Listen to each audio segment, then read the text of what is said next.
स्वागत है आपका दस्तक लाइव में। आइए बढ़ते हैं भोपाल की खबरों की ओर। चिकित्सा शिक्षा मंत्री विश्वास सारंग ने आज अपना बयान देते हुए कहा कि राहुल गांधी ने कांग्रेस को पूरी तरह से बर्बाद कर दिया है। ट्विटर ने यदि राहुल गांधी का अकाउंट को ब्लॉक किया है तो आपने पीड़ित महिला का नाम भी उजागर किया होगा। आपको बता दें कि आज चिकित्सा शिक्षा मंत्री विश्वास सारंग ने अपना बयान देते हुए कहा कि कांग्रेस के नेता उनके काम को आगे बढ़ा रहे हैं। संपूर्ण महिला जाति का असम्मान करने का प्रश्न है। राहुल गांधी ने एथिक्स के खिलाफ जाकर काम किया है। इसके साथ ही विश्वास सारंग ने राहुल गांधी को निशाना बनाते हुए कहा कि राहुल गांधी की स्वयं की गलती है और उन्हें ये बात स्वीकार करना चाहिए। भोपाल से सलमान अली की रिपोर्ट। देखिए, जिस प्रकार से लोकसभा, राज्यसभा और विधानसभा में कांग्रेस के नेताओं ने विगत एक हफ्ते में अपने आचरण को उजागर किया है, इससे शर्मसार देश का लोकतंत्र पहले कभी नहीं हुआ। आपने देखा होगा राज्यसभा में कांग्रेस के सांसद ने क्या बदतमीजियां की हैं। मुझे आश्चर्य होता है, इस देश का आम जन अपने जनप्रतिनिधियों के आचरण और व्यवहार में शुचिता चाहता है, पर कांग्रेस की परंपरा के अनुसार कांग्रेस ने केवल हंगामा करना, गदर करना और गुंडागर्दी करना, इसी को अपनाया है। अब पैदल मार्च करो या गुलाटियां मारकर चलो, जो आपने लोकतंत्र के मंदिर पर कुठाराघात किया, ये जनता ने देखा है। और इस तरह के अब नाटक नौटंकी को जनता पूरी तरह से अस्वीकार करने वाली है।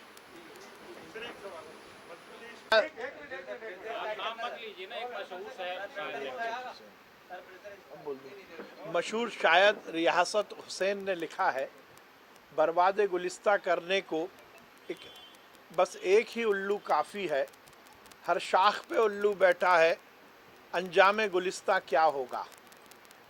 राहुल गांधी ने तो बर्बाद कर ही दिया कांग्रेस को।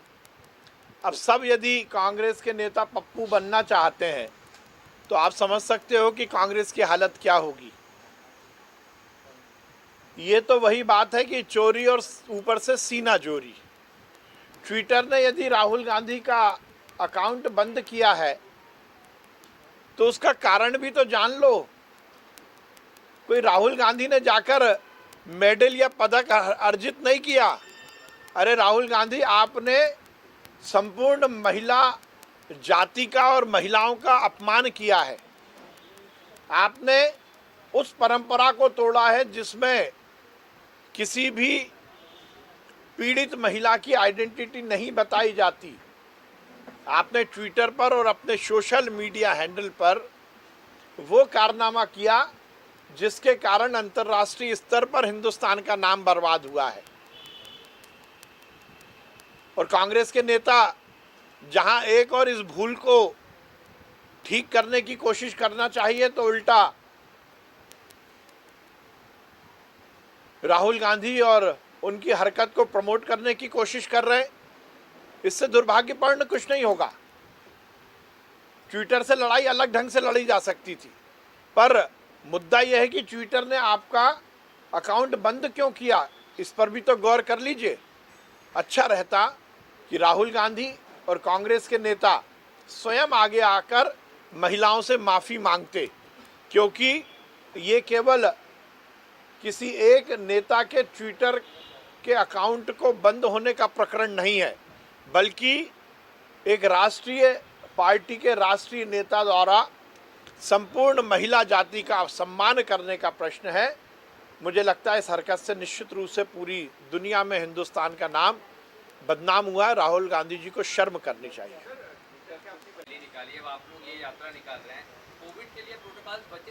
देखिए, हमारा स्पष्ट कहना है, हमारे हर कार्यक्रम में सुनिश्चित किया जाएगा कि कोरोना प्रोटोकॉल का ध्यान रखा जाए। ये हमारे हर कार्यक्रम में, हमारे तो रोज कार्यक्रम हम कर रहे हैं, हम वर्चुअल कार्यक्रम कर रहे हैं। हम यदि कोई एक्चुअल कार्यक्रम करते हैं तो उसमें भी ये सुनिश्चित करते हैं कि मास्क पहने, सोशल डिस्टेंसिंग का पालन करें और ये सुनिश्चित करें कि कोरोना का संक्रमण ना बढ़े। जनसंपर्क यात्रा है। हमारे नेता पथ पर बैठकर एसी कमरों में बैठते नहीं हैं। ये कांग्रेस की परंपराएं हैं। आपको याद होगा 15 महीने कांग्रेस की सरकार रही कमलनाथ जी 1.5 जिले भी नहीं गए। मध्य प्रदेश में प्राकृतिक आपदा आई, कमलनाथ जी अपने एसी कमरे से बाहर नहीं निकले। कमलनाथ जी के बंगले से 1.5 किलोमीटर दूर पर बेटी के साथ दुष्कर्म होता है। कमलनाथ जी या कमलनाथ जी की सरकार के कोई मंत्री को इतनी फुर्सत नहीं रहती कि वो पीड़िता के घर चले जाएं। अब हमारे नेता शपथ लेने के बाद जनता के बीच जाकर जनता की समस्या और सरकार की रीति नीति को बताकर उन्हें उस कार्यक्रम से जोड़ने का अच्छा काम कर रहे हैं, तो कांग्रेस के नेताओं के पेट में दर्द हो रहा है। कांग्रेस तो चाहती है जिस प्रकार से नेहरू परिवार ने सत्ता प्राप्ति के लिए अपने ऐशो आराम के लिए राजनीति की, वैसी ही राजनीति हमारे नेता भी करें।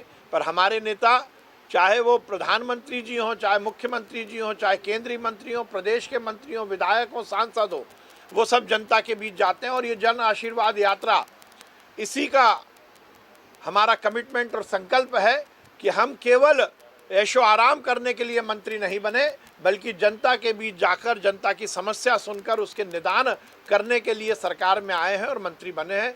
इससे अच्छा और सार्थक कार्यक्रम कुछ नहीं हो सकता। मैं बहुत बधाई दूंगा भारतीय जनता पार्टी के राष्ट्रीय नेतृत्व को, जेपी नड्डा जी को, अमित शाह जी को, हमारे यशस्वी प्रधानमंत्री नरेंद्र मोदी जी को, जिन्होंने इस बात को स्थापित किया है कि भारतीय जनता पार्टी का कोई भी नेता नहीं है, बल्कि जनता का सेवक है। और यही इस यात्रा के माध्यम से परिलक्षित होता है। सर, लेकिन ये सुनिश्चित कर ही रहे हैं कि इस तरह की जो सामाजिक समस्या है इसका हम निदान करें। ये एक बड़ी समस्या है। इस समाज में अब प्रतिस्पर्धा की आपाधापी में अपने करियर को बनाने के कारण बच्चों में इस तरह की बातें आ रही हैं। माननीय मुख्यमंत्री जी ने विगत दिनों इसको लेकर विधायकों की एक कमेटी भी बनाई थी, उसकी रिकमेंडेशन हमने प्रस्तुत की है और उसके हिसाब से ये सुनिश्चित करेंगे कि हम इस कुरीति को, इस जो बड़ी समस्या है, इसका निदान हम कर सकें। जो है बनाने जा रही है, उनका कहना है कि महंगाई जिस तरीके से लगातार बढ़ रही है, एक बड़ा बैरियर है। देखिए, मैं तो पहले ही कह चुका हूँ कि महंगाई का क्या कारण है। अब मीडिया में आकर कांग्रेस के नेता जो मैंने बात बोली थी उसके बारे में जरूर मीडिया के सामने अपनी स्पष्टीकरण दे दें। केवल और केवल जमा खर्च से काम नहीं चलता। मीडिया हो या जनता हो, वो यथार्थ जानती है, सच्चाई जानती है। सर, आशीर्वाद यात्रा सर निकाल। देखिए, फिर मैं बात वही बोल रहा हूँ। मुद्दा यह है कि कारण क्या है।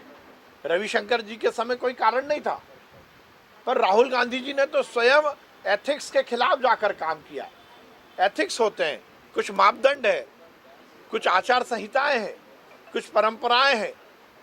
समाज में हमें क्या कुछ करना है। यदि हमारे हाथ में कोई अस्त्र आ गया सोशल मीडिया के नाम से, तो क्या हम उस कहावत को चरितार्थ करेंगे कि बंदर के हाथ में अस्त्र आ गया तो फिर वो कुछ भी करे। तो राहुल गांधी ने तो यही कर दिया। अब महिला का नाम या उसकी आइडेंटिटी उजागर करने का शौक क्यों चढ़ा राहुल गांधी को? इसलिए पहले जो ट्विटर ने जो लॉक किए हैं या ब्लॉक किए हैं लोगों के अकाउंट, और राहुल गांधी के प्रकरण में जमीन आसमान का अंतर है। इसमें राहुल गांधी की स्वयं की गलती है।